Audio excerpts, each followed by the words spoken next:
Hello guys, hi Rwanda, mumeze mute, reka nongere mbasuhuze kandi mbaha ikaze kuri M250 TV. Nk'ibisanzwe twagarutse kuganira aho tugenda turebera hamwe ibintu byinshi bigiye bitandukanye bijyanye n'ubuzima bwo mu mutwe. Ndizera ko muri amahoro, ndizera ko umutima utuje nubwo biba bigoye, ariko buri ubuzima ni gatebe gatoki. Igihe ubona ko bitameze neza uno munsi, ejo bizaba bimeze neza. Igihe ubona kandi byambaye byiza, buryo ujye wibuka ko nejo bishobora kumera nabi. Muri make bisaba ko umuntu ahora yiteguye. Nabahaye ikaze rero nk'ibisanzwe, ni M250 TV nk'ibisanzwe nyine, aho tugaruka mu kiganiro cyacu Psychology for Better Life. Ni ikiganiro tuganira byinshi ku buzima bwo mu mutwe, ikiganiro tuganira tukunguka ubumenyi, tukunguka inama zigiye zitandukanye zijyanye n'ubuzima bwo mu mutwe.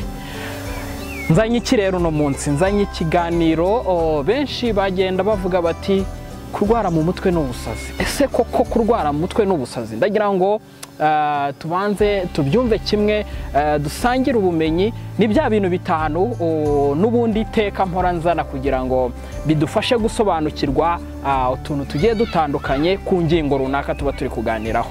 Uno munsi rero ndagira ngo tuganire, ese koko indwara zo mu mutwe zisobanuye ko umuntu aba yarasaze n'ubusazi? Ndaje tuganire mu kanya. Reka tukomeze tubabwira ngo mukore subscribe kugira ngo ibintu birusheho kugenda neza, twagura umuryango, duhanahana amakuru kugira ngo buri muntu wese akomeze kubaho neza.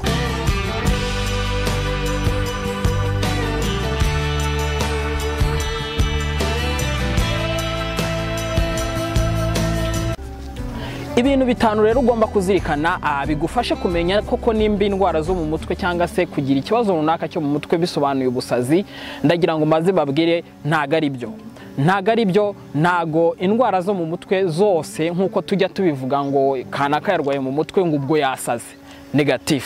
Ntago ibyo bintu ari byo, ahubwo ndagira ngo tubanze dusase inzobe, tubanze tubyumve kimwe. Ese ni ryari icyo twita ubusazi kibaho cyangwa se icyo twita gusara kibaho?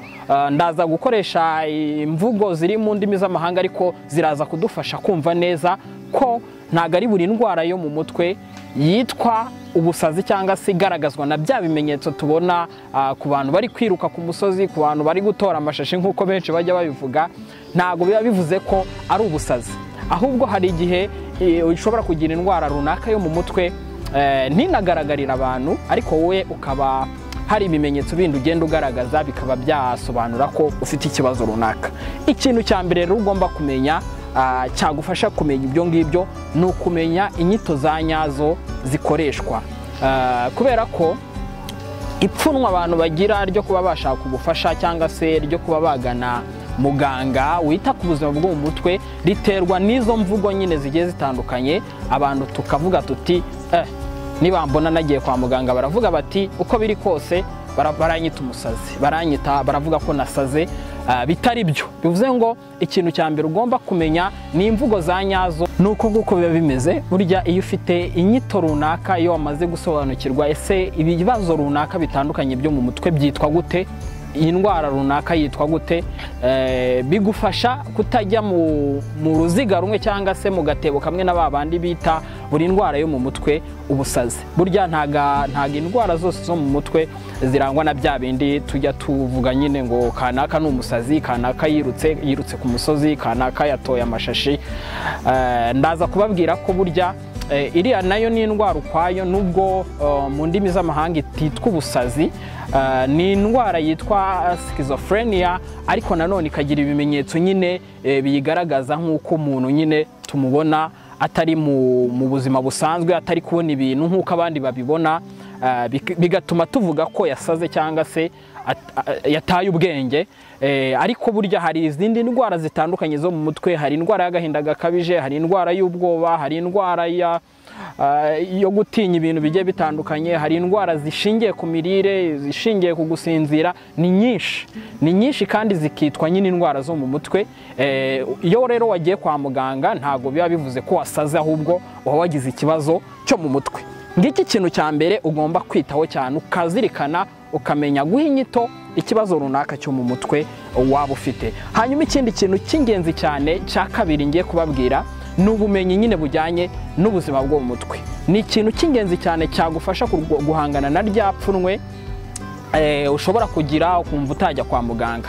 Burya iyo ufite amakuru, iyo ufite uvuti indwara y'agahinda gakabije irangwa n'iki n'iki, indwara y'ubwo birangwa n'iki n'iki, kubura ibitotsi, numva nihebye, numva nigunze, ibyo bigufasha kutagira ipfunwe cyangwa se kumva ko nyine ugiye kwa muganga bitaba ari ikibazo, kubera ko kutagira ubumenyi nabyo bitera ipfunwe, bituma rya pfunwe umuntu aba afite rikomeza gutuma nyine uburwayi bushobora kugera kure, kandi wari kugana kwa muganga wenda bakagufasha, nimba ari ibyo bitotsi wari wabuze, nimba ari icyo kibazo kijyanye wenda n'imibanire itameze neza, kumva ufite umujinya, kumva ufite umushiha, kumva kujya kwa muganga ntabwo biba bivuze ko wasaze, ahubwo ufite ikibazo runaka cyo mu mutwe, noneho ugafashwa kumera neza. Icyo ni ikintu cya kabiri. Hanyuma ikintu cya gatatu tugomba kuzirikana cyane ni ukubiganiraho.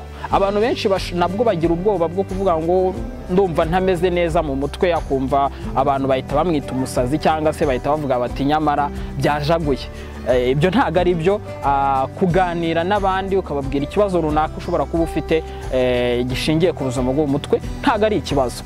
Ikintu cya kane ngira ngo mbabwire cy'ingenzi cyane ni ukugerageza guhangana cyangwa se gukumira ka kato noneho n'ihezwa abantu batanga bishingiye ku buzima bwo mu mutwe.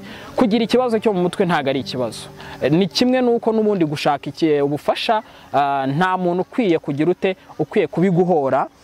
Ni nayo mpamvu wenda abagerageza kwiga, abagerageza guca mu mashuri, gufasha kugira uruhare mu gushyiraho amapolisi cyangwa se amahame, amategeko arengera abantu kugira ngo badahohoterwa cyangwa se badahorwa ko bagize uburwayi runaka bwo mu mutwe, ni ikintu cy'ingenzi.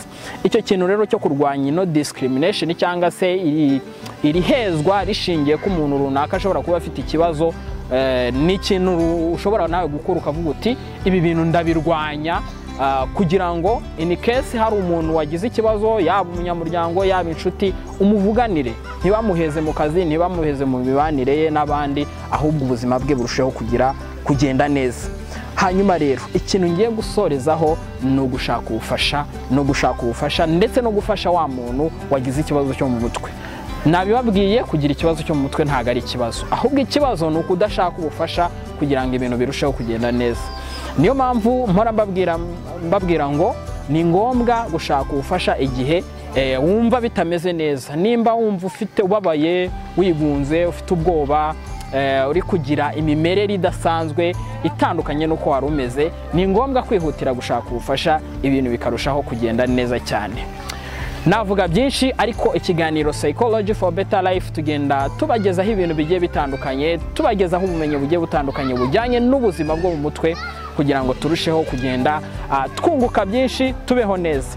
Sinabura kubabwira rero ko ubaye ushaka ubufasha, ubaye ushaka kutwunganira cyangwa se kudutera inkunga, cyane cyane ariko ubufasha, ushobora kutuvugisha.